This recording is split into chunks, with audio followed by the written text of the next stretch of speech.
வால்மீகி கொடுத்தது வடமொழியில தான் கொடுத்தார். அதை தமிழாக்கம் பண்ணி கம்பர் நமக்கு கொடுத்தார். நன்மையும் செல்வமும் நாளும் நல்குமே, திண்மையும் பாவமும் சிதைந்து தேயுமே, ஜன்மமும் மரணமும் இன்றி தீருமே, இம்மையே ராமா என்னும் 2 எழுத்தினால். கம்பருடைய வாக்கு. இந்த பாட்டை ஒரு நாளைக்கு 1 கோடி தடவையாவது ஜபம் பண்ணணும். நாம எல்லாம் என்ன பண்ணணும்? சொல்லணும். தெரிஞ்சவங்க சொல்லுங்க, தெரியாதவங்க ராமா ராமா ராமா ராமானாவும் சொல்லுங்க. இல்ல அதுவும் எனக்கு வரலையா, ஏன்னா வால்மீகிக்கே ராமான்னு சொல்ல வரலையா. மரா மரா மரா மரா மரா மரா மரான்னு மரான்னாராம். அப்புறம் தான் அது ராமான்னு வந்துச்சான் அவருக்கு. ராமான்னு சொல்ல வரல வாயில. சரி, கடைசியில என்ன சொல்றதுன்னு பார்த்தார். அவருடைய குருநாதர் சொன்னார், மரா மரா மரா மரான்னு ராமர் வந்துரும்னார். புரியுதா நான் சொல்றது? மரா மரா மரா மரான்னு என்ன வருது? கடைசியா அப்படியே உச்சரிக்கின்ற பொழுது ஒலி எப்படி கேட்கும்னா ராமா ராமான்ற மாதிரி தான் கேட்கும். அது ஆப்போசிட்ல அந்த ஒலி கேட்கிற பொழுது என்ன கேட்கும்? மரா மரா மரா மரா மரான்னா என்ன அர்த்தம்? ராமா மர. அது கரெக்டா ஒலி வந்து கரெக்டா அப்படி சொல்லிதான் அவருக்கே வந்துச்சான். அதனால இருந்தாராம், வந்தாராம், போனாராம், உட்காராம், சாப்பிட்டாராம், தூங்கினாராம், பேசினாராம். ஆமா, எல்லாத்துலயும் ராமநாமம் சேர்க்கலாம், வேற எந்த நாமத்தையும் சேர்க்கவே முடியாது. வாக்கியத்துல முடிவடையாது. ஆனா ராமநாமம் மட்டும் முடிவடையும். ஏன்? மனிதனாக பிறந்து மனிதனாக வாழ்ந்து மனிதர்கள் படக்கூடிய அனைத்து விதமான இன்ப துன்பங்களை அனைத்தையுமே அனுபவித்து கடைசியாக மனிதர்களாக எப்படி நம்ம பிராணனை விடுவோமோ அதே போல பிராணனை விட்டவர் ராமபெருமான். அதனாலதான் மனித அவதாரத்துல தசாவதாரத்துல 7வது அவதாரம். அப்பேற்பட்ட சிறப்புக்குரிய அவதாரம் ராம அவதாரம். அந்த கம்பராமாயணத்தை இந்த சடையப்ப முதலியார் என்று சொல்லக்கூடியவர் சொல்லதான் கம்பரை இயற்றினார். அப்ப எவ்வளோ பெரிய விஷயம். அந்த சடையப்ப முதலியாருக்கு ஒரு கைத்தட்டுங்களேன். இல்லைன்னா நமக்கெல்லாம் ராமாயணமே கிடைச்சிருக்காது. வடமொழியில எவ்வளவு பேர் படிப்பீங்க? பரோபகாரம் இத்தம் சரீரம். ஏதாவது புரியுதா நான் சொல்றது? வடமொழியில நான் சொல்றேன். பரோபகாரம் இத்தம் சரீரம். புரியுதா? கீதையில ஒரு வாக்குது. அஸ்வத்தாமா அதா குஞ்சர. ஏதாவது புரியுதா? புரியாது. ஏதாவது புரிஞ்சுதா? அஸ்வத்தாமா அதா குஞ்சர அப்படின்னா அஸ்வத்தாமா என்கின்ற மதம் கொண்ட யானைக்கு பீமன் யமனானான். அது அர்த்தம், தமிழாக்கம். ஆனா அதை மறைச்சு சொல்லுன்னு தர்மராஜா கிட்ட கிருஷ்ணர் சொல்லி கொடுக்கிறார். அதே போல பரோபகாரம் இதம் சரீரம்ன்றார் கீதையில. அதுக்கு என்ன அர்த்தம்? இந்த சரீரத்தினால முடிஞ்ச வரைக்கும் 4 பேருக்கு நன்மை செய், ஒருவருக்கும் தீங்கு செய்யாதே. தீங்கு செய்யாம இருந்தாவே நாமெல்லாம் புண்ணியவான்கள். தீங்கு பண்ணாம இருந்தாவே நாமெல்லாம் என்னவா இருப்போம்? புண்ணியவான்களாக இருப்போம். அப்பேற்பட்ட சிறப்பு. அப்போ அவரை நாமெல்லாம் ஒரு நிமிஷம் நினைவு கூறணும் இல்லையா? சடையப்ப முதலியார் தான் ராமாயணம் கிடைச்சதுன்னா நம்மளாம் எவ்வளவு சந்தோஷப்படணும் இல்லையா? அப்பேற்பட்ட ஒரு சடையப்பர்.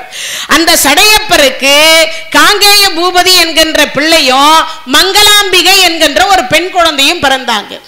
நாளொரு மேனியும் பொழுதொரு வண்ணமாக அவர்கள் வளர்ந்தார்கள். இந்த அம்மாவுக்கு மங்கை பருவம் வாச்சது, மங்களாம்பிகைக்கு மங்கள பருவம் வாச்சது. இப்ப மங்களாம்பிகைக்கு அந்த மங்கை பருவம் வாய்த்த உடனே நல்ல கணவர் வரணும். நில்லுன்னா நிக்கணும், உட்காருனா உட்காரணும், வரதட்சணையே வாங்காத மாப்பிள்ளையா கிடைக்கணும். உண்டா இல்லையா? வரதட்சணையே வாங்காத மாப்பிள்ளையா கிடைக்கணும். எல்லாரும் பிரார்த்தனை பண்றோமா இல்லையா? ஆமா. மாமியார் மாமனார் இல்லாத வீடா இருக்கணும்.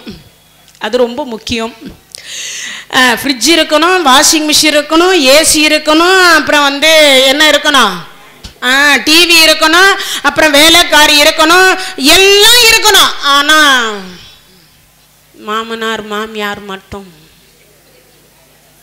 இருக்கலாம். எங்கேயா இங்க இருக்க கூடாது, கூட இருக்கக்கூடாது, அவ்வளவுதான் அப்படின்னு நினைச்சுக்கிறா. இப்பெல்லாம் சொல்லும் போதே அக்ரிமெண்ட் தான், பொன் கொடுக்கும் போதே. என்ன பண்றது? பெண்களை அப்படியெல்லாம் நல்ல அறிவுரை சொல்லி பெண்களை வளர்க்கணும். முக்காவாசி தனி கொடுத்தனும் தான் கேட்குறா. நானும் 3 வருஷமா தேடுறேன், இன்னும் முடிஞ்ச பாடு இல்லை. என்ன பண்றது? தலையில எழுதணும் இல்லை, எப்போ எழுதி வச்சுக்கிறானோ அப்போதானே முடியும். அதுக்கு முன்னாடி முடிஞ்சிருமா? அவன் என்னைக்கு கங்கண முகூர்த்தத்தை கூட்டி வச்சுக்கிறானோ அது வரைக்கும் தேடு. ஆமா, அது வரையும் தேடுன்னு தேட வச்சுக்கிறார். அது மாதிரி மங்களாம்பிகைக்கு நல்ல கணவர் வரணும்னு பிரார்த்தனை பண்றார். சரி, நல்ல கணவர் அப்படின்ன போது அச்சுத கலப்பாளர் அப்படின்னு சொல்லக்கூடிய பெருமானை பெண்ணாடம் அப்படின்னு சொல்லக்கூடிய இடத்திலிருந்து திருமணம் செய்யறாங்க. இவங்களுக்கு திருமுனைப்பாடியிலிருந்து பெண்ணாடம் அப்படின்னு சொல்றோம் இல்லையா, அரியலூருக்கு பக்கத்துல இருக்கும், விருத்தாச்சலம் அரியலூருக்கு பக்கத்துல பெண்ணாடம் அப்படின்னு இருக்கும். அந்த பெண்ணாடத்தினுடைய தலத்தில் இருக்கக்கூடிய அச்சுத கலப்பாளர் அப்படின்னு சொல்லக்கூடியவருக்கு இந்த மங்களாம்பிகையை திருமணம் செய்து கொடுக்கறாங்க. அப்படி செய்து கொடுத்த பொழுதுதான் கல்யாணம் ஆயிடுச்சு. பல வருஷம் ஆகிறது. ஆனா கட்டில் இருக்கு, தொட்டில் இல்லை. மனைவி, நான் சொல்ல, வடநாட்டில் ஒருத்தர் சொல்றார், கல்யாணம் பண்ணிட்டார், 1 2 3 4, வயசு 98, கல்யாணம் 99. எவ்வளவு வயசு? 98, கல்யாணம் 99. அவர் சொல்றாரு, அந்த தாத்தா பேட்டி எடுக்கிறாங்க, தாத்தா என்ன தாத்தா அப்படின்னா, ஒன்னும் இல்லை, 100வது கல்யாணம் செய்தாவது நான் குழந்தையை பெற்றுக் கொள்ளுவேன். அதுல 36 மனைவி கைலாசம் போயிட்டான், மீதம் இருக்கிற மனைவிக்கு ஜீவன் அம்சம் போகுது. அப்ப அவர் எவ்வளவு வசதியானவர்னு பாருங்க. அப்பயே அவர் சொல்றார், 100வது கல்யாணம் பண்ணியாவது நான் குழந்தைய பெத்துப்பேன்ற. 100வது அவன் கொடுத்தாதானே அங்க இருக்கிறதுக்கு, இல்லைன்னா அதுக்கே ஒரு பழமொழி, சட்டியில இருந்தா அகப்பையில வரும், அப்படி எல்லாம் அர்த்தம். சசியில விரதம் இருந்தா அகப்பை என்கின்ற கருப்பையில குழந்தை பாக்கியம் கிடைக்கும் என்பது ஐதீகம். அதை கட்சியில என்ன ஆயிடுது, சசின்னு போய் சட்டியில இருந்தா அகப்பையில வரும், சட்டியில இருந்தா அகப்பையில வரும்ட்டு மாறி போச்சு. ஏன்னா நம்ம பழமொழியெல்லாம் நம்ம அப்படிதான் மாத்தி வச்சிருக்கிறோம் முக்காவாசி. இப்போ குழந்தை பாக்கியம் இல்லை, குரு என்று சொல்லக்கூடியவரிடத்துல போய் கேட்கிறார். அருள்நந்தி சிவாச்சாரியார் தான் இவர்களுக்கு குரு. அவர் திருத்துறையூர்ல இருக்கார். இந்த கணவனும் மனைவியுமாக போய் காலில் விழுறாங்க. கல்யாணம், அதாவது கல்யாணம் ஆயிட்டு குழந்தை பாக்கியம் இல்லைன்னா, நான் ஏற்கனவே பலமுறை பல தலைப்புகள்ல சொல்லி இருந்தாலும் மீண்டும் நினைவுபடுத்தி சொல்றேன். இதை சரிப்படுத்தினீங்கன்னாவே ஆட்டோமேட்டிக்கா உங்களுக்கு எல்லாம் குழந்தை பாக்கியம் கிடைக்கும். முதல் அடிப்படை காரணம், அமாவாசை திதி கொடுக்கலன்னா குழந்தை பாக்கியம் இருக்காது. பெரும்பாலும் அதுக்கு ஒரு யாரோ ஒரு சில பேர் கூட வந்து கேட்குறீங்க, எங்க மாமியாரே அமாவாசை கும்பல்ல, அவங்களுக்கு பழக்கம் இல்லைன்னு சொல்லிட்டாங்க, நானும் அதனால கும்புறதில்லை அப்படின்றாங்க. எல்லா பெண்கள்கிட்டையும் இதை தான் நானும் கேட்கணும்னு நினைக்கிறேன்.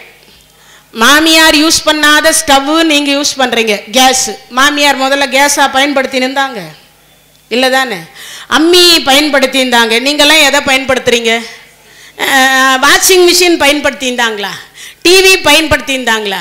மாமியார் தங்கத்துல தாலி சரடு போட்டு இருந்தாளா?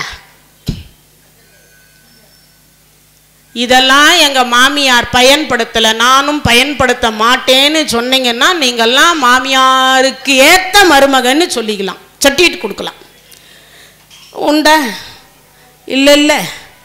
அப்படி இருக்கும் பட்சத்துல ஒரு சுவாமி கும்புறது, ஒரு பச்சரிசி அன்னம், சும்மா கொஞ்சம் பருப்பு, அதை அப்படி காக்காய்க்கு பிசைஞ்சு ஒரு வாழைக்காவை வச்சு அப்படி படைக்கிறதுக்கு அவ்வளவு செழிப்பு என்ன இருக்கு அதுல? அதை வச்சுட்டு காக்காய்க்கு ஒரு பிடி சாப்பாடு, ஒரு சின்ன டம்ளர்ல கொஞ்சம் தண்ணியை வச்சுட்டு இறந்து போனவர்கள் நினைங்க இல்லையா? திருமந்திரத்தில் திருமூலர் சொல்றார், யாவர்க்குமாம் இறைவனுக்கு ஒரு பச்சிலை, யாவர்க்குமாம் பசுவிற்கு ஒரு வாய்வரை, யாவர்க்குமாம் உண்ணும் போது ஒரு கைப்பிடி, யாவர்க்குமாம் பேசுகிற பொழுது இன்னுரை தானே. ஒரு கட்டு அகத்தி கீரையை வாங்கி கொடுங்கோ, அதுவே நாம எல்லாம் சலிச்சுக்கிறோமே. அமாவாசை அன்னைக்கு இறந்து போனா ஆத்மா சாந்தி அடையணும்ன்றதுக்காக ஒரு கட்டு வாங்கி கொடுங்க. மூதாதையர்கள் சாபம் இருக்குமே ஆனால் குழந்தை பாக்கியம் கட்டாகும், இது தெரிஞ்சு வச்சுக்கணும் எல்லாரும். அடுத்து 2வது என்ன அப்படின்னு கேட்டீங்கன்னா, குலதெய்வம். குலதெய்வத்தை வழிபாடு செய்யணும். ஒரு 3 மாசத்துக்கு ஒரு தடவை, 6 மாசத்துக்கு ஒரு தடவை. நிறைய பேர் என்ன, நாங்க கனடாவில் இருக்கோம், லண்டன்ல இருக்கோம், மலேசியாவில் இருக்கோம், சிங்கப்பூர்ல இருக்கோம். நீ எங்கன்னா இரு, நீ எங்க வேணாலும் இரு.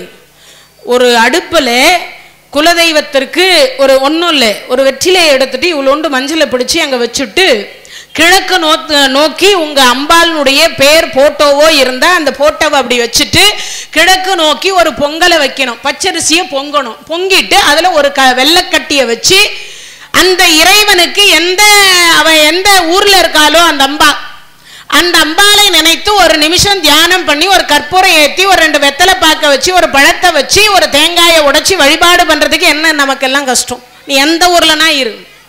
அதுல கூட சில பேர் சொல்றா, அப்பா அம்மாவுக்கு திதி கொடுக்கணும்னா அதெல்லாம் நாங்கள் வெளிநாட்டில் இருக்கோங்க, அதெல்லாம் எங்கெங்க திதி கொடுக்க முடியும், அதெல்லாம் பண்ண முடியாதுங்க.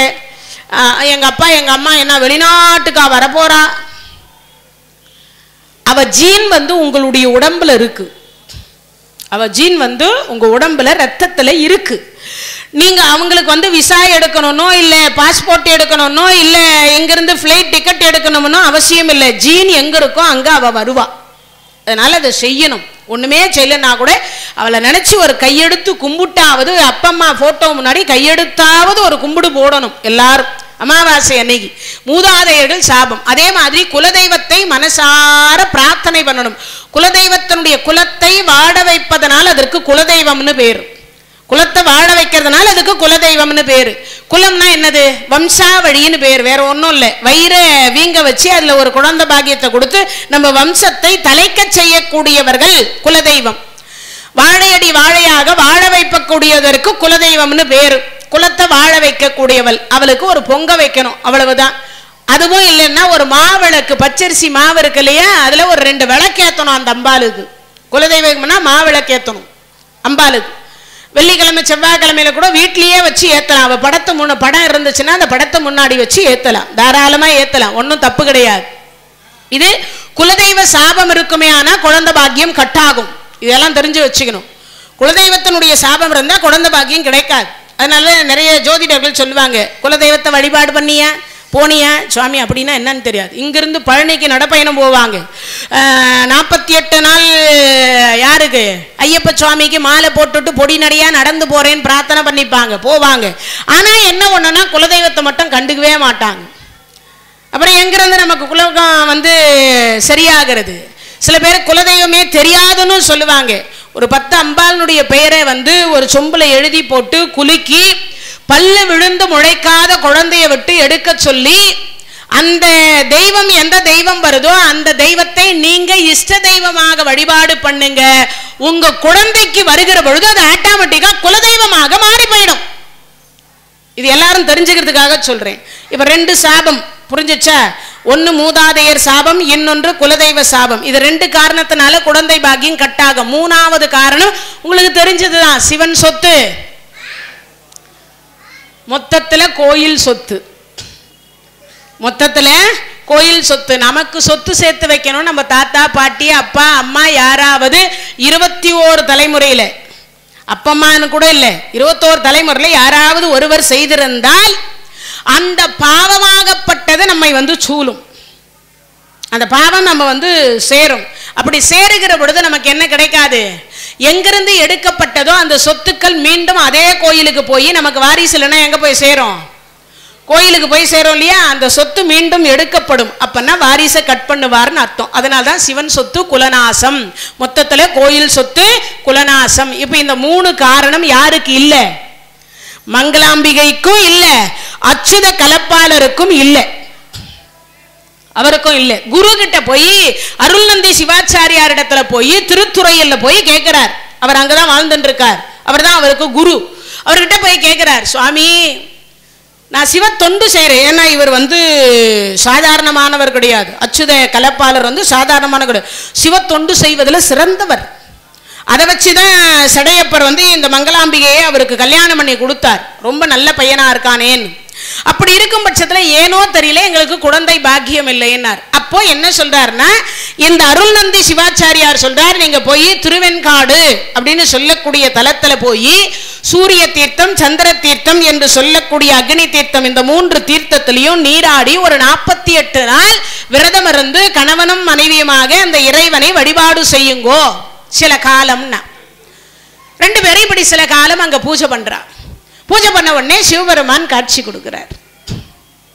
எங்க கனவுல காட்சியெல்லாம் கொடுப்பாரா? ஒரு கேள்வி வரும். என்ன கொடுப்பாரு? காட்சி கொடுப்பாரா அப்படின்னு ஒரு கேள்வி வரும். இந்த அருள்நந்தி சிவாச்சாரியார் இடத்துல போய் இவர் கேட்டார் இல்லையா, அப்படி கேட்கிற பொழுது இன்னைக்கும் அந்த வழக்கங்கள் எல்லாம் உண்டு. அந்த திருமுறை இருக்கு இல்லையா, 12 திருமுறை, அந்த 12 திருமுறையும் ஓலைச்சுவடியில் இருக்கும். இந்த ஓலைச்சுவடிகள்ல இருக்கும். அந்த ஓலைச்சுவடியில் இருக்கிற பொழுது அதுல நூல் விடுவாங்க. இந்த நூல் விடுற பழக்கம் இருக்கும். அந்த நூலை எடுத்து எந்த பகுதியில் போடுறாங்களோ அந்த பகுதியில் என்ன பாடல் வருதோ அதன் பிரகாரம் அவர்கள் நடக்கணும்ன்றது அர்த்தம். இவர் நூல் போட்டார் அந்த அருள்நந்தி சிவாச்சாரியார் இடத்துல. அப்ப வந்தது திருஞான சம்பந்தரனுடைய பதிகம் வந்தது. அதுல யாரு? திருஞான சம்பந்தனுடைய திருவெண்காட்டு பதிகம் வந்தது. பேயடைய பிரிவு எய்தும் பிள்ளையோனோடு உள்ள நினைவு ஆயினவே வரம் பெறுவர் ஐயுற வேண்டா ஒன்றும் பேய ஆன தோல் உமை பங்கன் வெண்கண்ணிட்டு முக்குல நீர் தோய் வினையார் அவர் தம் தோய வந்து வினையுமே. தீவினை வினையுமேன்றார். தீவினை வராது இருக்கும். எங்க? அந்த 3 தீர்த்தத்துல நீரான முக்குல நீர் தோய் வினையார் அவர் தம்மை தோய வந்தி வினையே அப்படின்றார். அப்புறம் என்னது? வினை வாராதுன்றார். ஏதாவது வினை இருக்குமானாலும் அந்த குடத்துல மூழ்கி எழுந்தா அந்த வினை அதோடு தீர்ந்து விடும். ஏற்கனவே இருந்தாலும் தீர்ந்து போயிடும் அப்படின்றார்.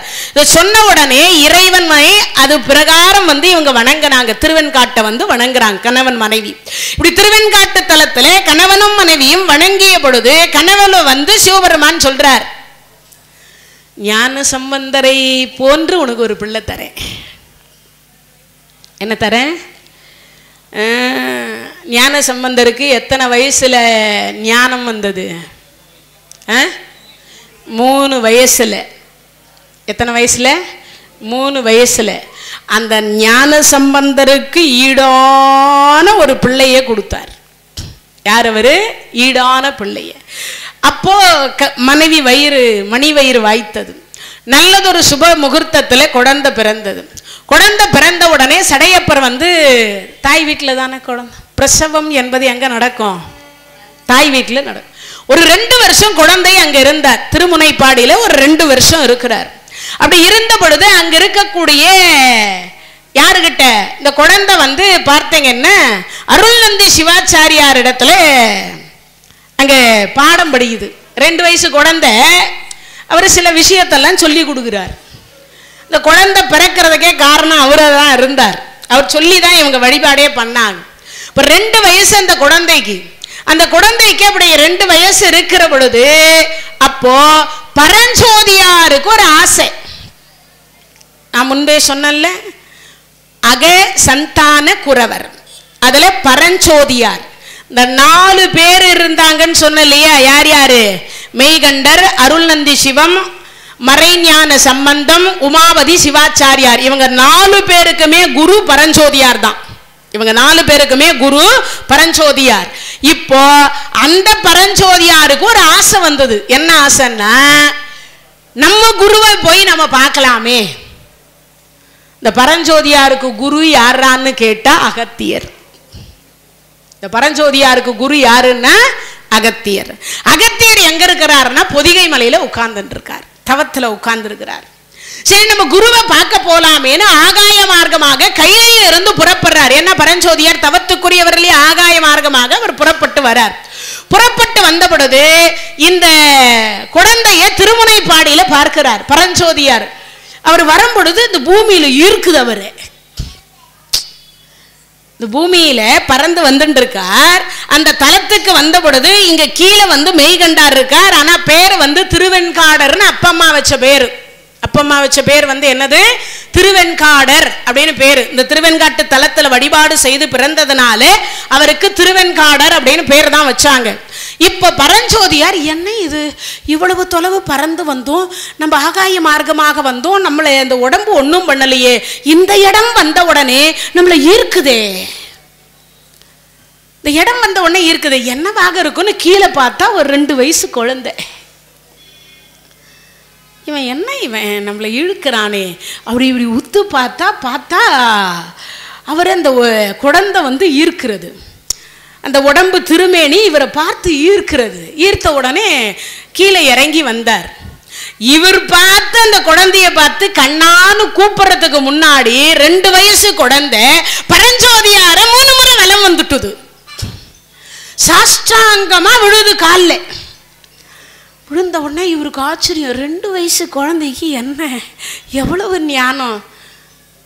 இப்பெல்லாம் 15 வயசானா கூட டே குழந்தை சாமி கும்பிட்றாமா பாமா எப்போ பார்த்தாலும் சாமி கும்பிடு சாமி கும்பிடு சாமி கும்பிடு,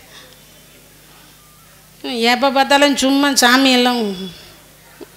டே வாடா கோயிலுக்கு போகலாம்மா, நீ போமா, போகிறதான் போடுற, உன் செல்லை என்கிட்ட கொடுத்துட்டு போமா. ஆமாம், இப்போல்லாம் எல்லாம் சோறு ஊட்டுறதுக்கு செல்லு தான், அப்புறம் வந்து எங்கேயாவது தொந்தரவு பண்ணாமல் இருக்கணுமா செல்லு தான். என்னென்ன அந்த குழந்தைங்க சேட்டை பண்ணதோ அத்தனைக்குமே இப்போ எது? ஆமாம், அதை கையில் கொடுத்தா அதுங்களும் சமாதானமாக அது பாட்டுக்கு எதையாவது தள்ளி பார்த்துன்றது. என்ன பார்க்குதுன்னு அதுக்கும் தெரியல, போடுறவங்களுக்கும் தெரியல, கொடுக்குறவங்களுக்கும் தெரிய மாட்டேங்குது. எதையோ அந்த குழந்தைங்க அது பாட்டுக்கு பார்த்துட்ருக்கு. இப்போல்லாம் அந்த மாதிரி ஆயிடுச்சு. அது மாதிரி 2 வயது குழந்தை என்ன கேட்டால் நமக்கு 6வது அறிவு என்று சொல்லக்கூடியது வளர்வதற்கே 14 வயதாகிறது. இது தெரிஞ்சு வச்சுக்கணும் எல்லாரும். 6வது அறிவு நமக்கு வளர்ந்து முடிவடைவதற்கு 18 வயசாகணும். 14 இருந்து 18 வயசு, அப்பதான் 6வது அறிவே முழுமையடையுது. அதனாலதான் 10th எக்ஸாமும் +2 எக்ஸாமும் 16லேருந்து 18க்குள்ளார தான் எழுதுவோம். ஏன்னா 6வது அறிவு அப்பதான் முழுமையாக வளர்ந்து முடியுது. ஓட்டுரிமை எப்ப கொடுக்குறா? 18 வயசுல. 18 வயசுக்கு உட்பட்ட குழந்தைகள் தவறு செய்தால் எங்க கொண்டு போய் போடுறா? சிறுவர் சீர்திருத்த பள்ளியில கொண்டு போய் போடுறா. ஏன்? இன்னும் 6 அறிவு அந்த குழந்தைங்களுக்கு முழுமையாக வளரல. தப்பு எது சரி எது என்று இன்னும் அந்த குழந்தைகளுக்கு பக்குவப்படவில்லை, தெரியவில்லை. அப்படிங்கிறதுக்காக சொல்றாங்க. இன்னைக்கு வரைக்கும் அது நடந்துட்டு இருக்கு. அப்பேற்பட்ட சிறப்பு 2 வயசு குழந்தைக்கு ஞானம் இருக்குமா? 2 வயசு குழந்தை, அந்த 2 வயசு குழந்தைக்கு என்ன இருக்கும் யோசிச்சு பாருங்க. 2 வயசு குழந்தை நம்மலாம் இப்பெல்லாம், ஆனால் ஒரு சில குழந்தைங்க இப்போ சொன்னால் ஓடி போய் அதுவே சாமி கும்பிடுது. சில குழந்தைங்கள்லாம் பார்த்தீங்கன்னா தத்து புத்துன்னு சில நாமமெல்லாம் சொல்லுது, சில மந்திரமெல்லாம் சொல்லி கொடுத்தா சொல்லிக்கிறாங்க. குழந்தைங்களே இப்போது சமீபத்தில் எல்லாம் பார்த்தீங்கன்னா சொல்லி கொடுத்தா. அதே மாதிரி சில வீடுகளில் நல் ஒழுக்கத்தில் பிள்ளைங்களை வளர்க்கணும்னு தேவாரத்தையும் திருப்புகளையும் போட்டு கேட்க விடுறா. தொட்டிலில் பக்கத்துலேயே நான் ஒரு வீட்டுக்கு சிவடியார் அவர் வீட்டுக்கு போயிருந்தேன். அந்த வீட்டில் பார்த்தீங்கன்னா திருப்புகள் ஓடின்னு இருக்கு. பக்கத்தில் இந்த குழந்தை சைலண்டாக தொட்டில்ல அது பாட்டுக்கு படுத்துன்னு இருக்கு. கையசைக்கல. நான் தூங்கின்னு இருக்குதாங்காட்டின்னு நினச்சேன். அப்புறம் பார்த்தா அது கொட்டையே கண்ணு முடிச்சுட்டு இருக்கு. சரி என்னதான் பண்ணுதுன்னு பார்க்கலான்னு அந்த செல்லை ஆஃப் பண்ண உடனே கத்த ஆரம்பிச்சது. மறுபடியும் அந்த திருப்புகளை ஆன் பண்ண உடனே அது பாட்டுக்கு சைலண்டாக இருந்தது. நான் சொன்னேன், உண்மையிலேயே உங்கள் வளர்ப்பை நான் சந்தோஷப்படுறேன், தலை வணங்குறேன்னு சொன்னேன். ஏன்னு கேட்டால் நம்ம எல்லாம் பிள்ளைகளுக்கு எதை சொல்லி கொடுக்கணுமோ அதெல்லாம் சொல்ல மாட்டேன்ற. இப்பெல்லாம் என்னது, என் குழந்தை நல்ல சினிமா பாட்டு பாடுவான். உண்மையிலேயே சின்ன குழந்தைங்களை கூட பைபிள் கொடுத்து கூட்டு போறா. ஞாயிற்றுக்கிழமை பார்த்துக்கிறீங்களா? அதே மாதிரி இவ்வளோண்டு ஆன உடனே தலையில தொப்பி போட்டு மேலே ஒரு இதை போட்டு என்ன கூட்டிட்டு போறாங்க, கூட்டு போறாங்க. உண்டா இல்லையா? தொழுகைக்கு கூட்டு போறாங்க. அது மட்டும் இல்லை, குரான் சின்ன ஒரு 3 வயசு பெண் குழந்தைய அங்க பள்ளிக்கு அனுப்பலனா கூட 3 வயசு குழந்தைய வீட்டுக்கு வர வச்சு அவர்களுடைய குரானை ஓத வைக்கிறதுக்கு, அவர்கள் தொழுகைக்கு அவர்கள் பயன்படுத்துவதற்கு பண்றாங்க. ஆனா நாம எத்தனை பேர் கை தூக்குங்க, உங்க பிள்ளைங்களுக்கு ஒரு தேவாரம் சொல்லி கொடுத்திருக்கேன், ஒரு திருப்புகள் சொல்லி கொடுத்திருக்கேன், எதையாவது பிரபந்தத்தை சொல்லி கொடுத்திருக்கேன்னு யாராவது கை தூக்குங்க பாப்போம். என் பேத்தி என் பேரன் இதை சொல்றாங்க அப்படின்னு. உண்மையிலேயே கிட்டத்தட்ட ஒரு 100, 200, 500 பேர் உட்கார்ந்திருந்தாலும் கூட கிட்டத்தட்ட ஒரு 4 பேர் தான் கை தூக்குறீங்க. அப்ப நாமெல்லாம் எப்படி இருக்கும்னு யோசிங்க. நம்ம இந்து மதம் எவ்வளவு நிலையில் இருக்குன்னு யோசிங்க. அது மட்டும் இல்லை, கல் தோன்றா மண் தோன்றா காலம் முதல் கொண்டு இருக்கக்கூடிய மதம் நம் மதம். எங்க தோணாலும் இந்தோனேசியாவில் தோணா கூட சிவலிங்கம் தான் வருதான். பூமியில கட்டடம் கட்டுறதுக்கு தோணா சிவலிங்கத்தை எடுத்தேன்னு செய்தி காட்டுறாங்க. ஆனா அப்படி இருக்கும் பட்சத்தில் கூட நாமெல்லாம் நம்ம பிள்ளைங்களுக்கு தேவாரத்தையோ திருப்புகளையோ பிரபந்தத்தையோ சொல்லி கொடுக்குமா? அந்த பிள்ளைங்களை எதை சொல்லி கொடுக்குறோம்? சினிமா பாட்டு சொல்லி கொடுக்குறோம். என் பேத்தி நல்லா பாடுவான். நான் ஒரு இடத்துல போயிட்டு பாடுமான்னு, அது என்னென்னமோ பாடுது, பாடக்கூடாத பாட்டா பாடுது. டாடி மம்மி வீட்டில் இல்லை, தடை போட யாரும் இல்லை, விளையாட வரையா புள்ள, இது பாட்டா? இதெல்லாம் பாட்டுன்னு சொல்லி கொடுக்கறதுக்கு, இதை சொல்லி கொடுக்கறதுக்கு ஒரு தேவாரம் சொல்லி கொடுக்கலாமா? ஒரு விநாயகர் பாட்டு சொல்லி கொடுக்க, ஒரு முருகர் பாட்டு சொல்லி கொடுக்கலாமா? நீங்களே கற்பனையில எழுதி கூட சொல்லி கொடுங்க, தப்பு கிடையாது. தேவாரம் தான் சொல்லி கொடுக்கன்னு நான் சொல்லலை. அதுவும் தெரியலன்னா முருகா முருகா முருகா முருகான்னு சொல்றதையாவது கற்றுக் கொடுங்க, சிவான்னு சொல்லுவதற்காவது கற்றுக் கொடுங்க. இப்போ இந்த பரஞ்சோதியார் ஆகாய மார்க்கமாக பறந்து சென்று கீழே ஈர்த்த உடனே கீழே வந்தார். இந்த குழந்தை வலம் வந்தது, சாஷ்டாங்கமா காலில் விழுந்து. அதே மாதிரி உங்க எல்லாருக்கும் அன்பான வேண்டுகோள் ஒன்று, இந்த பிள்ளைங்க பேர பிள்ளைங்களுக்கெல்லாம் சொல்லி கொடுங்க. பெரியவங்க வந்தால் காலில் விழுந்து ஆசீர்வாதம் வாங்கணும். அந்த பண்பாடே மறந்து போச்சு. அந்த பண்பாடே என்ன ஆயிட்டுது? மறந்து போயிடுச்சு. பிறந்த நாளைக்கு கூட காலில் விழுணும். ஏன் காலில் விழணுமா? நான் காலில் தான் விழணுமா? டே அப்போ தான் 500 ரூபாய் தருவேண்டாம் பார். அப்படி ஒரு 500 எனக்கு வேணாம், உனக்கு வேணுமா சொல்லி என் காலில் விழு, நான் 1000 தரேன். இப்போல்லாம் பிள்ளைங்கள சேஃப்டி அவ்வளோ வச்சுன்னு இருக்கா, உண்டா இல்லையா? அதனால நல்ல பண்பாடோடு பிள்ளைகளை வளர்க்க தெரிந்தவர்கள் தயவு செய்து பெரியவங்க மூத்தவங்க யாராவது வந்தா அவர்கள் காலில் விழுந்து அப்போ உண்மையாகவே ஆத்மார்த்தமாக வாழ்த்துவாங்க. என்ன வாழ்த்துவாங்க தெரியுமா? அந்த குழந்தை தீர்காயுசோடு இருக்கணும், நல்ல கல்வி அறிவோடு இருக்கணும், நல்ல ஒழுக்கத்தோடு இருக்கணும், இந்த குழந்தைக்கு நல்ல வாழ்க்கை கொடுக்கணும், நல்ல ஞானத்தை கொடுக்கணும். யாரு? இறைவன் கொடுக்கணும்னு மனதார வாழ்த்துவாங்க. அவங்க வாழ்த்துறாங்களோ இல்லையோ, உள்ள இருக்கக்கூடிய இறைவன் வாழ்த்துவார். இந்த வணக்கம் சொல்றோமே, அதுக்கெல்லாம் என்ன அர்த்தம்? அவங்களுக்கு யாரும் வணக்கம் வைக்கல, அவங்க உள்ளத்துக்குள் இருக்கக்கூடிய இறைவனுக்கு தான் அந்த வணக்கம், அந்த இறைவனுக்கு அந்த வணக்கம். அப்ப அந்த மனதார உள்ள இருக்கக்கூடிய இறைவன் வாழ்த்துவார் அந்த வாழ்த்து. அப்போ பிள்ளைங்களுக்கு அந்த பணிவை சொல்லி கொடுங்க. அவன் எவ்வளவு பெரிய ஆளாவான்றதை அப்போ அதுல இருந்தே உங்களுக்கு புரிஞ்சிடும். ஏன்னா பெரியவர்களுடைய ஆசி கிடைப்பது போல ஆண்டவனுடைய ஆசி கூட 2வது பட்சம்தான் பெரியவங்களுடைய ஆசி. ஏன்னா இது படமாட கோயில், நடமாட கோயில். எது?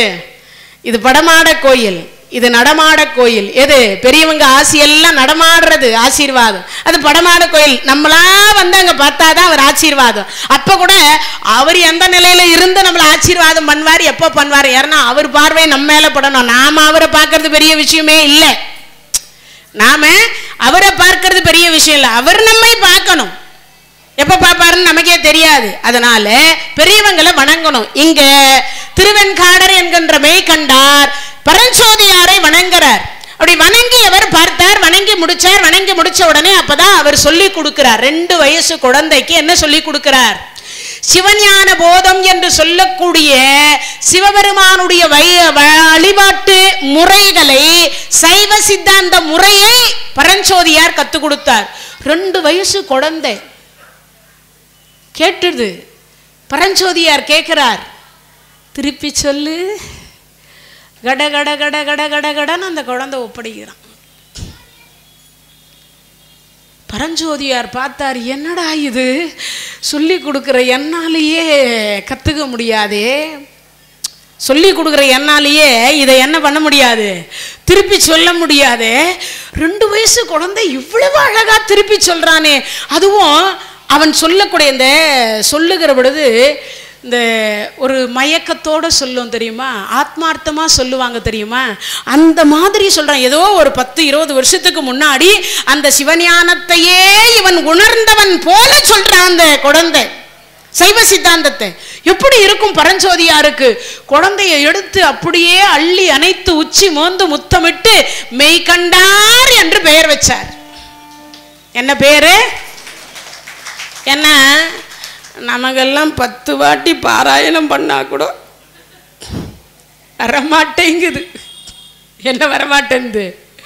ஞாபக சக்தி வரமாட்டேங்குது. உண்டா இல்லையா? ஆனா அந்த குழந்தை ஒரு சொல்லி கொடுத்த குழந்தைய, அதை சொல்லி கொடுக்கக்கூடிய வார்த்தைகளை அப்படியே அந்த குழந்தை திருப்பி சொல்லுவது என்பது என்ன? சைவ சித்தாந்தம் கொஞ்சம் கஷ்டமானது. அந்த கடினமாக இருக்கக்கூடிய சொற்களை திருப்பி அந்த குழந்தை 2 வயதில் சொல்றான். ஏன்னா ஞான சம்பந்தரனுடைய திருவருளை பெற்றுதானே இந்த குழந்தை சொன்னார் இல்லையா? சிவபெருமான் கனவுல என்ன சொன்னார்? ஞான சம்பந்தர் பாட்டை கேட்டு அந்த ஞான சம்பந்தருக்கு சமமான உனக்கு ஒரு பிள்ளையை தருகிறேன்னு தானே சொன்னார். அந்த ஞான சம்பந்தருக்கு ஆயுசு காலம் எவ்வளவு? 16. இந்த மெய்கண்டாருக்கு 20. அவ்வளவுதான். 1225 அவர் அவதாரம். 1245 அவ்வளவுதான் சிவபதம் அடைஞ்சுட்டார். அப்பேர் கண்ட 2 வயசு குழந்தை அவ்வளவு ஞானமா சொன்னதோட இவர் மெய் கண்டார். ஏன்னா பொய் என்று சொல்லக்கூடியவர்கள் காணாததை மெய் கண்டார். தாயுமான சுவாமிகள் சொல்றார், பொய் கண்டார், காணாததை மெய் கண்டார் கண்டார். ஏன்? நாமெல்லாம் பொய் சொல்லிதான். யார? சிவபெருமான் கிட்ட என்ன சொல்லிட்டு இருக்கிறோம்? எல்லாரும் உண்மையா சொல்றோம். சுவாமி ஏத்த வீட்டில் இருக்கிறவர் 3 மாடி வாங்கிட்டார், என்ன ஒரு 4 மாடியாவது வாங்க வை. ஏத்த வீட்டில் இருக்கிறவர் பென்ஸ் கார் வாங்கிட்டார், நான் வாங்கணும் ஆடி காராவது. இப்படிதான் போயிட்டு இருக்குது நம்ம வாழ்க்கையில். ஏத்த வீட்டில் இருக்கிறவங்க எதை கோயிலுக்கு போறா, நான் அதை விட 4 கோயிலுக்கு போகணும். சிலதெல்லாம் இப்படிதான் போயிட்டு இருக்குது. நமக்காக இறைவன்கிட்ட எதையுமே இப்படிதான் போட்டியில தான் போகுது. அப்ப இறைவன் இருக்க முடியுமா? இதைத்தான் இங்கு என்ன பண்றார்? பரஞ்சோதியார் மெய் கண்டார்னார். 2 வயசுல மெய் காண்பது ரொம்ப. மெய்னா என்னது? கடவுள். மெய்னா என்னது? கடவுள். கடவுளை 2 வயசுல காண முடியுமா? பட்டினத்தார் சொல்றார், வாளால் மகவு அறிந்து ஊட்ட வல்லேன் அல்லேன், மாது சொன்ன சூலால் இளமை துறக்க வல்லேன் அல்லேன், பக்தி செய்து நாளாரில் கண்ணெடுத்து அப்ப வல்லேன் அல்லேன், இனி நான் சென்று ஆளாவது எப்படியோ திருக்காலத்தி அப்பருக்கேனார். என்னால் அந்த மாதிரி பக்தி எல்லாம் செய்ய முடியாது. ஒரு பிள்ளைய கேட்டார், ஒரு சிவாச்சாரியார் 5 வயசு குழந்தைய பிடிச்சி தாய் காலை பிடிச்சி தந்தை கழுத்தை அறுக்க ஒவ்வாத பகுதியை ஒதுக்கி வச்சுட்டு தாய் சமைத்து கொடுக்க முடியுமான்னா சத்தியமா இந்த பக்தியை என்னால செலுத்த முடியாதுன்னு யார் சொல்றார்? 9 கோடி ரூபாய் சொத்து தூக்கி தெருவில் போட்டு போன பட்டினத்து அடிகள் சொல்றார். யோசிச்சு பாருங்க, என்னால் அந்த மாதிரி பக்தியை செலுத்த முடியாது. ஆனா அடுத்து சொல்றார், என்ன சொல்றார்? வாளால் மகவறிந்து ஊட்டவல்லேன் அல்லேன். அதுக்கடுத்து யார் சொல்றா? இளமை துறக்க வல்லேன். யாரு சொன்னா? திருநீலகண்ட நாயனார் என்று சொல்லக்கூடியவர் திருநீலகண்டத்தின் மீது ஆணை, எம்மை தீண்டுவராயன்ட்டார். ஒரே பாயில கணவன் மனைவி படுத்துட்டு இருந்தா. இவருக்கு 18, அந்த அம்மாவுக்கு 16. 90 வயசு வரைக்கும் இந்த அம்மா கை அவர் மேல படல, அவர் கை இந்த அம்மா மேல படல. ஒரு பாயில. இளமையை துறக்க முடியாது. அதுவும் கட்டிய மனைவி பக்கத்துல இளமையோடு இருக்கின்ற பொழுது துறக்க முடியுமா? முடியாது. ஆனா துறந்தார். அந்த மாதிரி பக்தியை என்னால செலுத்த முடியாதுன்னார். பக்தி செய்து நாளாரில் கண்ணெடுத்து, யாரு? திண்ணனார் என்று சொல்லக்கூடிய கண்ணப்ப நாயனார் செய்தார். அந்த மாதிரி பக்தியெல்லாம் என்னால் பண்ண முடியாதுன்னார். அதனால தான் இங்கேயும் பரஞ்சோதியார் என்ன சொல்றார்? 2 வயசுல குழந்தை பக்தியை செய்து சிவஞான போதத்தை கற்றுக்கொண்டான் என்று சொன்னால் இவன் மெய் கண்டார். இறைவனை 2 வயசுல பார்த்த ஒருவன் தான் மெய் கண்டார். அதனால தான் சொன்னாங்க சமய குறவர் சந்தான குறவர். அந்த சந்தான குறவர்ல புகக்குறவர், அதாவது புறம் இருக்கக்கூடிய குறவர், எல்லா தலத்துக்கும் போய் சிவஞானத்தை உபதேசனை செய்யக்கூடியவர். பஞ்சாட்சர மந்திரத்தை தீட்சை கொடுத்தார். இன்னைக்கும் நிறைய பேர் தீட்சை அடியார்கள் கிட்ட போய், பெரிய பெரிய மகான்கள் கிட்ட போய் தீட்சை வாங்குறோம் இல்லையா? யாரெல்லாம் தீட்சை வாங்கியிருக்கிறீங்க? தீட்சை வாங்கினா திருநீரு அணியணும், கழுத்துல உத்ராட்சம் இருக்கணும். சிவதீட்சை வாங்கினா, பஞ்சாட்சர மந்திரம் வாங்கினா, முருகவ நாம தீட்சை வாங்கணும். என்ன வாங்கணும்? தீட்சை என்பது வாங்கணும். குரு எந்த வழியை சொல்லி கொடுக்கிறாரோ அதன் வழியை பின்பற்றணும். சதா சர்வகாலம் காலை மாலை இறைவனை ஒரு முறையாவது கண்ணார காணணும். அந்த இறை நாமத்தை வைத்து வழி வந்தா கூட ஐயோன்னு சொல்லாம அந்த நாமத்தை தவிர வேற நாமத்தை சொல்லக்கூடாதுன்னு அர்த்தம். தீட்சை வாங்கிட்டா ஏதோ நானும் தீட்சை வாங்கினேன் பேருக்கு வாங்கினேன் அப்படின்னு எல்லாம் வாங்கி கூடாது. அதன் வழி பிரகாரம் முறை என்னமோ அதன் பிரகாரம் நடக்கணும். இப்ப இவர் தீட்சை பண்ணிட்டார். தீட்சை பண்ண அடுத்த வினாடி குழந்தைக்கு 4 வயசு. திருவெண்ணைநல்லூருக்கு வரார். திருவெண்ணைநல்லூருக்கு வரார். அப்படி வந்தவரை என்ன பண்றாருன்னா அங்க இருக்கக்கூடிய பொல்லா பிள்ளையார், திருநாரை ஊர்ல பொல்லா பிள்ளையார் எப்படி உண்டோ அதே மாதிரி திருவெண்ணைநல்லூர்லயும் பொல்லா பிள்ளையார் உண்டு. இந்த பொல்லா பிள்ளையார்கிட்ட போய் உட்காந்துப்பார். எப்ப பார்த்தாலும் அந்த சாமி கிட்ட பேசுவார். யாரு? 4 வயசு மெய்கண்டார். யார்கிட்ட பேசுறாரு? பிள்ளையார்கிட்ட பேசுறார். பிள்ளையார் சொல்லி கொடுக்கிறார் சிவஞான போதத்தை. என்ன சொல்றார்? சிவஞான போதத்தை பிள்ளையார் சொல்லு. அப்படி கத்து கொடுக்க இவருக்குன்னு சில மாணவர்கள் சேர்ந்தாங்க. எத்தனை வயசுல? 4 வயசுல. நமக்கெல்லாம் 40 வயசு ஆனா கூட என்ன சேர்க்க மாட்டேன்றோம். கற்றதை ஒரு 4 பேருக்கு சொல்லி கொடுங்கன்னா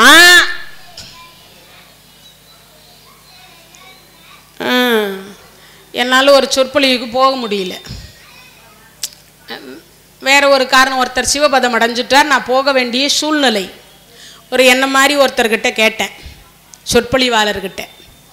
அவர் சொற்பொழிவு ஆரம்பித்த 1 வருஷம்தான் ஆச்சு. எவ்வளவு? 1 வருஷம்தான் ஆச்சு. அவர் சொல்றார் 10,000. எவ்வளவு? என்ன பண்ணுறது? நான் அந்த கதையை நேற்று எப்பயோ சொல்லிகிட்டு இருக்கும்போது சொன்னார் நம்ம நாகராஜன் ஐயா, அதெல்லாம் ஹாஸ்பிட்டலுக்கு போகும் கவலைப்படாதீங்கன்னார். நான் என்னன்றேன்னா, கரும்பு தின்றோம், கூலியும் கொடுக்குறாங்க, புண்ணியமும் கிடைக்குது. சொல்கிறதுக்கு என்ன? பொருளை மட்டுமே கருதி இருக்கக்கூடாது. 4 வயசு குழந்தை, அந்த குழந்தைக்கு என்ன பக்குவம் இருந்திருக்கும்? அந்த குழந்தை கிட்டத்தட்ட 48 மாணவர்களை உற்பத்தி பண்ணிக்கினார். எத்தனை மாணவர்கள்? இந்த குழந்தை என்ன சொல்லுதோ அந்த மாணவர்களை அவர் கூப்பிட்டு வச்சு அந்த குழந்தை சொல்லி கொடுக்கறதே சரி என்று ஒத்துக்கொள்ளக்கூடிய, கட்டாயப்படுத்தி எல்லாம் கூப்பிடல யாரையும். குழந்தை விளையாடலாமா? என்ன விளையாட்டு? சிவநாம விளையாட்டு.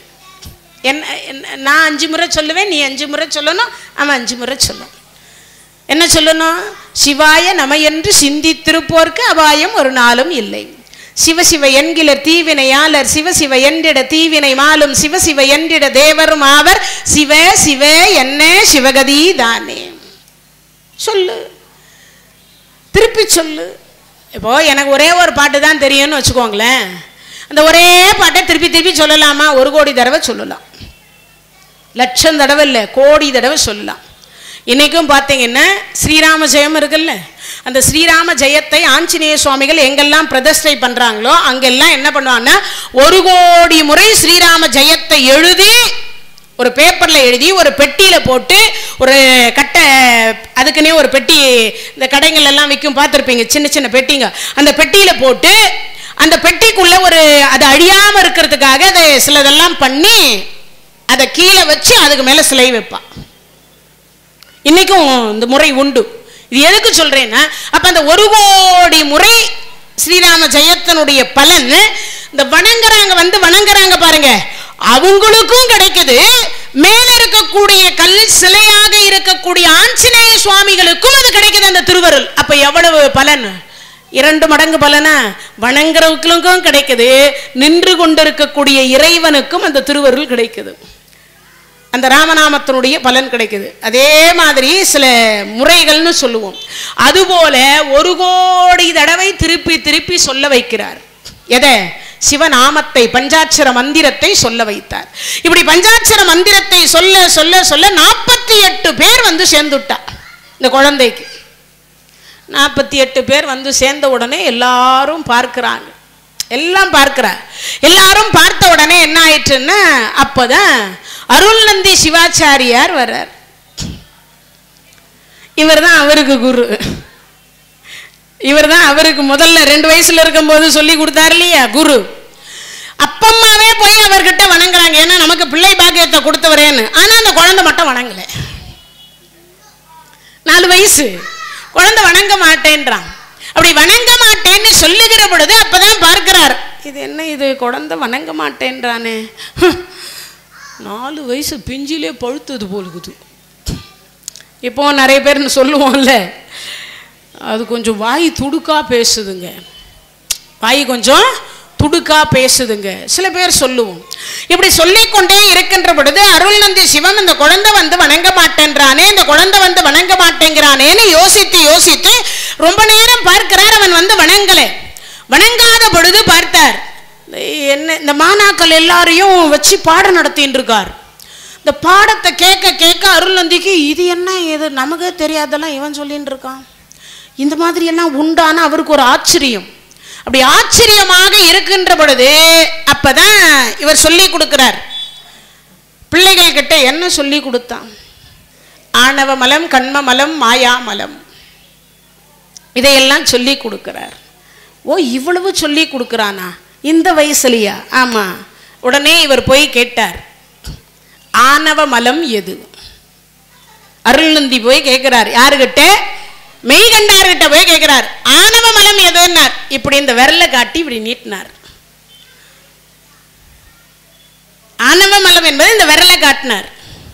இந்த நீட்ட உடனே அவருக்கு புரிஞ்சு போச்சு, நாம தான்.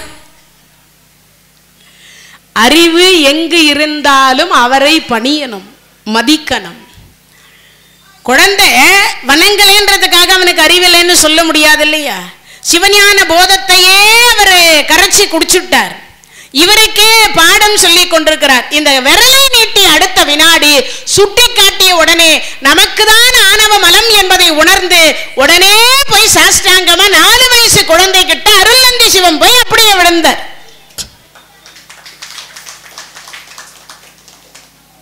இதுக்கு மேலே எப்போ அவர் என்ன எழுதினார் என்பதை சிவஞான போதம் என்கின்ற நூல் எப்படி வந்தது, அந்த சிவஞான போதத்தில் என்ன இருக்கு என்ன இல்லை, இதையெல்லாம் நாளைய தினத்தில் சிந்திக்க இருக்கின்றோம். திருவெண்காடர் என்று சொல்லக்கூடிய மெய்கண்டார் என்கின்ற அந்த மெய்கண்டார் எப்படி இறைவனுடைய திருவடியை சேர்ந்தார், அடுத்து இருக்கக்கூடிய தலம் திருவையாறு, 37வது தலம் திருவையாறு. அந்த திருவையாறு தலத்தில் அம்பிகை என்ன நாமத்தோடு இருக்கின்றால், இறைவன் என்ன நாமத்தோடு இருக்கின்றார், அங்கு என்னென்னலாம் நிகழ்வுகள் நடந்தது, எப்படி 2 நாளிகை நெல் என்று சொல்லக்கூடியதை கொடுத்து அங்கு அம்பாலாக இருக்கக்கூடியவள் தர்ம சம்வர்த்தனி என்கின்ற 32 அறங்களை எப்படி வளர்த்திருக்கின்றார், அந்த 32 அறங்கள் என்ன என்ன, அந்த அறங்கள் நாமெல்லாம் செய்யலாமா, இதையெல்லாம் நாளைய தினத்தில் பார்க்க இருக்கின்றோம் என்பதை கூறிக்கொண்டு இவ்வளவு நேரம் இந்த நிகழ்ச்சியை கேட்டுக்கொண்டிருந்த அனைத்து அடியார் பெருமக்களுக்கும் எல்லாம் அல்ல இறைவன் நோயற்ற வாழ்வும் குறைவற்ற செல்வத்தை தர வேண்டும் என்று சொல்லி பிரார்த்தித்துக் கொண்டு மீண்டும் நாளை மாலை 7 மணிக்கு சந்திப்போம் என்று கூறி விடைபெறுகின்றேன். நன்றி, வணக்கம். இந்த தகவல் உங்களுக்கு பிடிச்சிருந்தா லைக் பண்ணுங்க, உங்க ஃப்ரெண்ட்ஸுக்கு ஷேர் பண்ணுங்க, மறக்காம எங்க சேனலுக்கு சப்ஸ்கிரைப் பண்ணுங்க.